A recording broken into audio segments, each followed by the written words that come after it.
بسم الله الرحمن الرحيم. اللهم صل وسلم وبارك على سيدنا محمد وعلى اهله وصحبه اجمعين. النهارده يا حبايب قلبي احنا هنعمل الكيكه باليوستفندي، مش بالبرتقال. مش عايزه اقول لكم بتطلع طعمها جميل جدا جدا جدا. فان شاء الله طبعا في الخطوات والمقادير وهقول لكم هتطلع ازاي. بسم الله الرحمن الرحيم. اللهم صل وسلم وبارك على سيدنا محمد وعلى اهله وصحبه اجمعين. عاملين ايه يا حبايبي؟ يا رب تكونوا بخير وبصحه جيده يا رب، اللهم امين يا رب العالمين. النهارده احنا هنعمل اسهل حاجه اللي هي الكيكه. طبعا انتوا عارفين الكيكه دي اسهل حاجه الناس كلها بتعملها، يعني مش عايزه اقول لك صغير بيعملها والكبير يعملها. يعني في اللي بيعملها باللبن وفي اللي بيعملها بالبرتقال. انا بقى النهارده بعملها باليوستفندي. اليوستفندي اللي هو مش عارفه بيقولوا عليه العريشي او مستورد او حاجه زي كده، زي ما انتم شايفينه كده. فانا بعملها باليوستفندي دون. بصراحه بيطلع، مش عايزه اقول لك بتطلع طعمها جميل جدا. بصوا يا حبايبي، انا بشرت كده حوالي يقولوا مثلا معلقه كبيره، خدتهم من اتنين اهم. بصوا يا حبايبي، انا كده ضربت اليوستفندي في قلب الخلاط. فطبعا المفروض ان انا عايزه كوبايه كبيره، فانا هعايره الاول قبل ما اقول لكم على بقيه الايه المقادير ايه. بسم الله الرحمن الرحيم.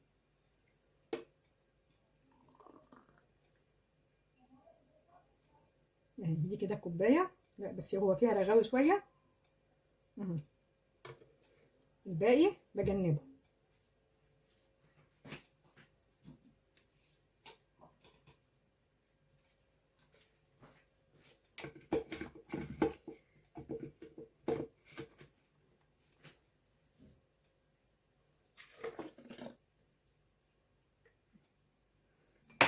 بصوا بقى يا حبايبي، انا عندي هنا 3 كوبايات اللي هو بالكوب المعياري ده.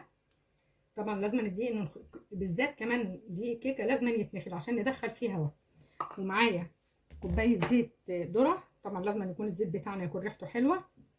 ومعايا هنا 4 بيضات. وطبعا انا وانا بعمل بحط حوالي كوبايه ونص سكر. فانا هضرب الاول، هحط اللهم صل على النبي، هحط الزيت الاول. هقول لكم ليه، على اساس ان السكر بيبقى تقيل على الخلاط ما نبوظش الخلاط.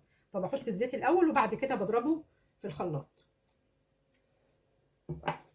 اكتر حاجه دايما يا حبايبي خلي بالكم بتبوظ الخلاط اللي هي السكر. فاحنا عشان نتجنب كده بنحط دايما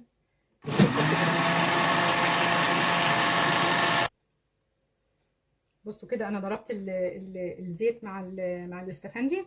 فانا بقى هبدا انزل بالبيض يا حبايبي اهو. طبعا طالما في بيض يبقى لازم نحط فانيليا.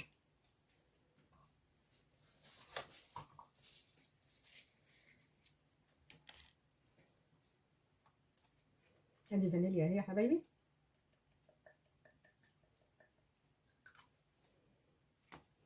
هضرب بقى البيض مع الزيت مع الاستفندي في قلب الخلاط وهرجع لكم.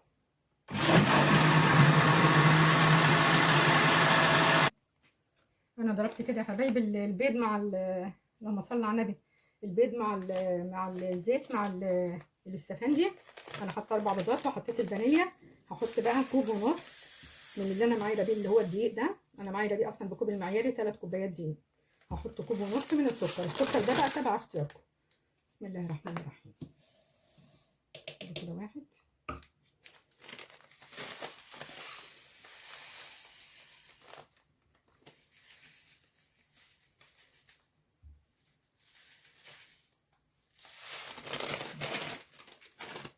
ادي كده النص الباقي. هضربه بقى في الخلاط يا حبايبي كده اهو. بسم الله الرحمن الرحيم. كده يا حبايبي اهو انا ضربت السكر في قلب الخلاط كده. انا بقى كده دور الخلاط معايا خلص. انا اصلا يعني دايما كنت بحب استعمل الحاجات اللي في الطبق على طول. معانا بقى طبعا هنا انا زي ما قلت لكم كده معايا 3 كوبايات دقيق لازم يكونوا منخولين يا حبايبي. طبعا بنحط ذره الملح اهي، ذره بسيطه جدا.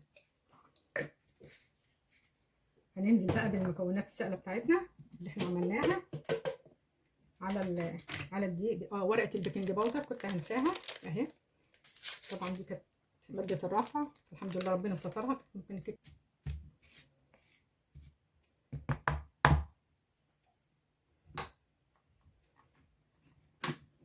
بقى الخلاط كتر خيره. خلاص ننزل بقى بالحاجات السهله بتاعتنا اهي، احنا ضربناها في الخلاط.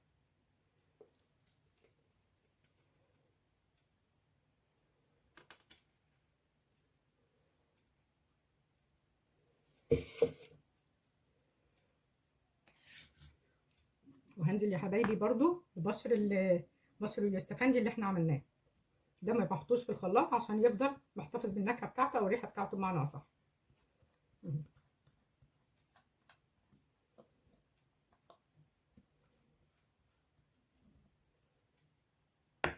هنقلب بقى كده المكونات بتاعتنا.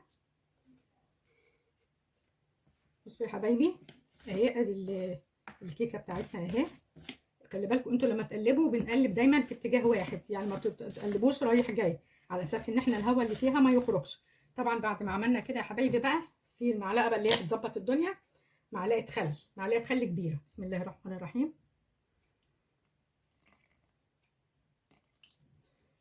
مش عايزه اقول لكم معلقه الخل دي بتخلي الكيكه يعني حلوه جدا جدا.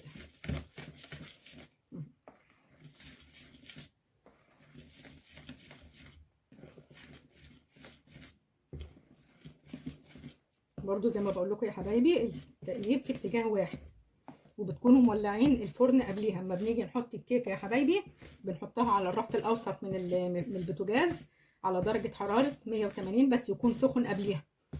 هي بتاخد لها تقريبا حوالي نص ساعه ب5 دقائق.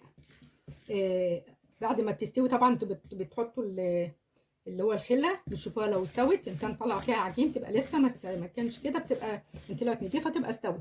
بس ما بتطلعهاش من البوتاجاز غير بعد حوالي 10 دقائق، يعني بنسيبها بعد ما نطفي عليها البوتاجاز حوالي 10 دقائق، بتفضل قابه وحلوه.